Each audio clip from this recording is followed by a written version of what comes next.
Elle est arrivée en souriant, avec des fleurs fraîches dans une main, un discours soigneusement préparé dans l'autre, et un regard qui inspirait confiance. Elle disait vouloir aider les femmes africaines, leur offrir des opportunités, les soutenir dans leur lutte quotidienne. Elle a pris des photos avec des bébés au teint poussiéreux, a visité des villages reculés sous le soleil brûlant, a serré des mains calleuses, et a félicité le président Traoré devant les caméras. Mais derrière cette gentillesse trop parfaite, se cachait un secret bien plus sombre.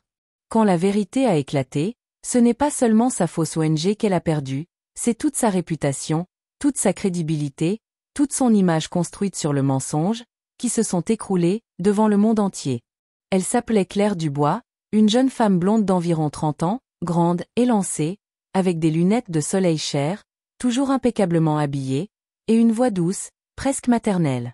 Elle avait cet accent français distingué, ce sourire mesuré, cette façon de parler qui captait l'attention. Elle est arrivée à Ouagadougou comme directrice d'une ONG occidentale nommée Hope Forward, une organisation qui se disait engagée dans l'éducation des filles, la santé des femmes, et le développement local. Elle passait à la télévision nationale, visitait des écoles primaires en tôle, distribuait des livres colorés, des lampes solaires brillantes, des tablettes électroniques usagées. Ce n'est pas politique, disait-elle à chaque interview. C'est pour les gens, c'est pour l'avenir de leurs enfants. Mais derrière ce masque humanitaire, Claire n'habitait pas vraiment le Burkina Faso. Sa base réelle était à Abidjan, en Côte d'Ivoire, dans un quartier sécurisé où se retrouvent diplomates, journalistes et agents étrangers. Sa mission, elle, était bien plus sombre, bien plus stratégique. Le jour, elle enfilait sa robe d'ongiste modèle, visitait des villages, distribuait des sourires, se faisait applaudir par des femmes fatiguées mais pleines d'espoir. La nuit, elle passait des appels cryptés, utilisait des messageries sécurisées, envoyait des messages codés. Toujours accompagnée d'un homme grand, discret, silencieux, qu'on ne voyait jamais parler. Elle portait 2 téléphones, l'un visible, l'autre toujours caché. Elle posait des questions étranges, insistait sur des détails inhabituels. Où est la base militaire la plus proche? Combien de soldats y sont affectés? Est-ce qu'ils changent souvent de poste? Y a-t-il des drones ou des avions militaires dans la région? Au début, personne ne doutait d'elle. Elle était bien élevée, toujours polie, s'exprimait parfaitement. Mais dans un village du Nord, une vieille femme a murmuré à un chef local, « Elle n'est pas venue pour nous aider. Elle cherche quelque chose. Elle nous observe. » Les services de renseignement burkinabés l'avaient déjà à l'œil.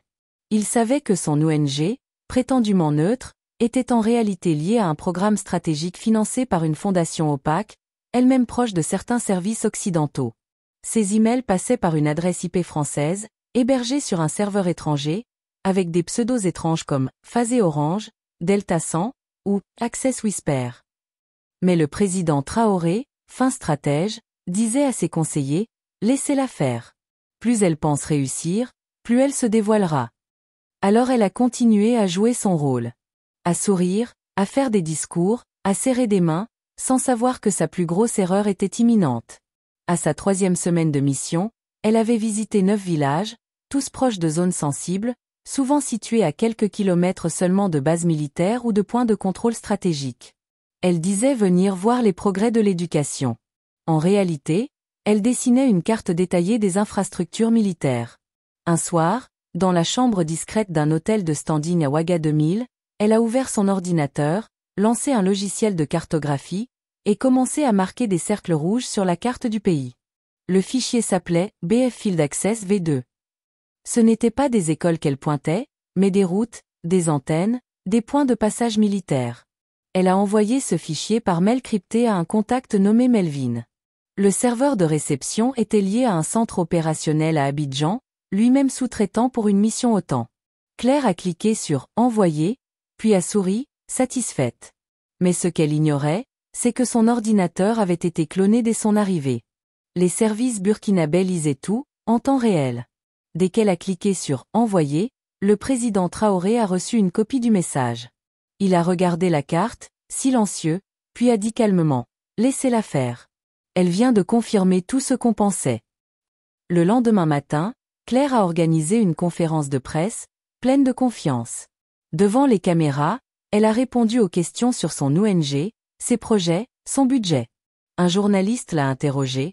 Pourquoi vos visites concernent-elles surtout les zones proches des bases militaires?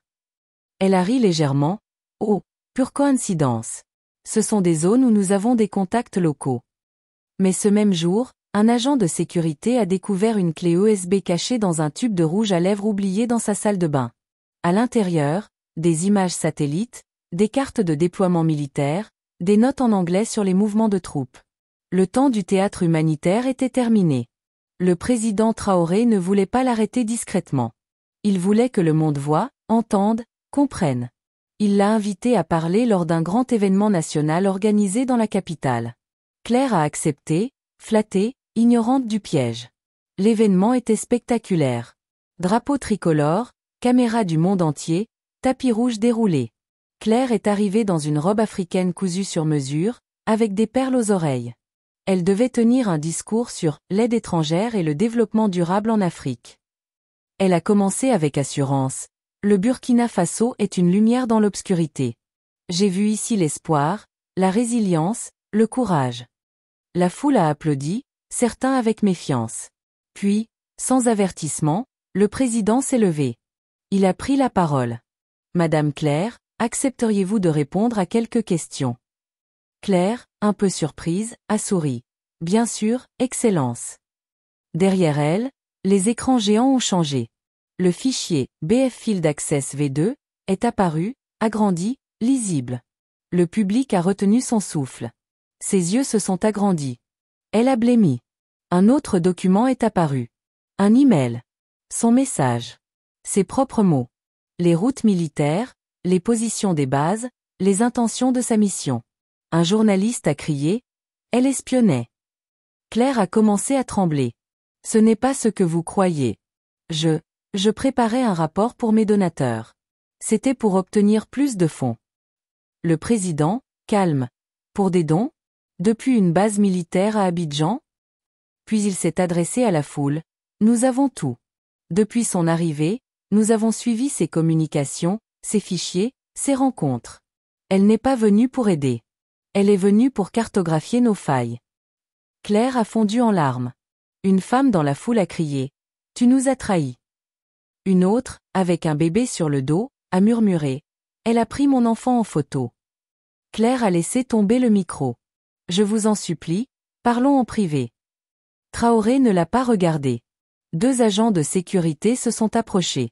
Ils ne l'ont pas touché. Ils l'ont simplement entouré, et l'ont escorté, sous les regards des caméras. Le président a déclaré, solennel. Aujourd'hui, ils viennent avec des sourires, des ONG, des discours.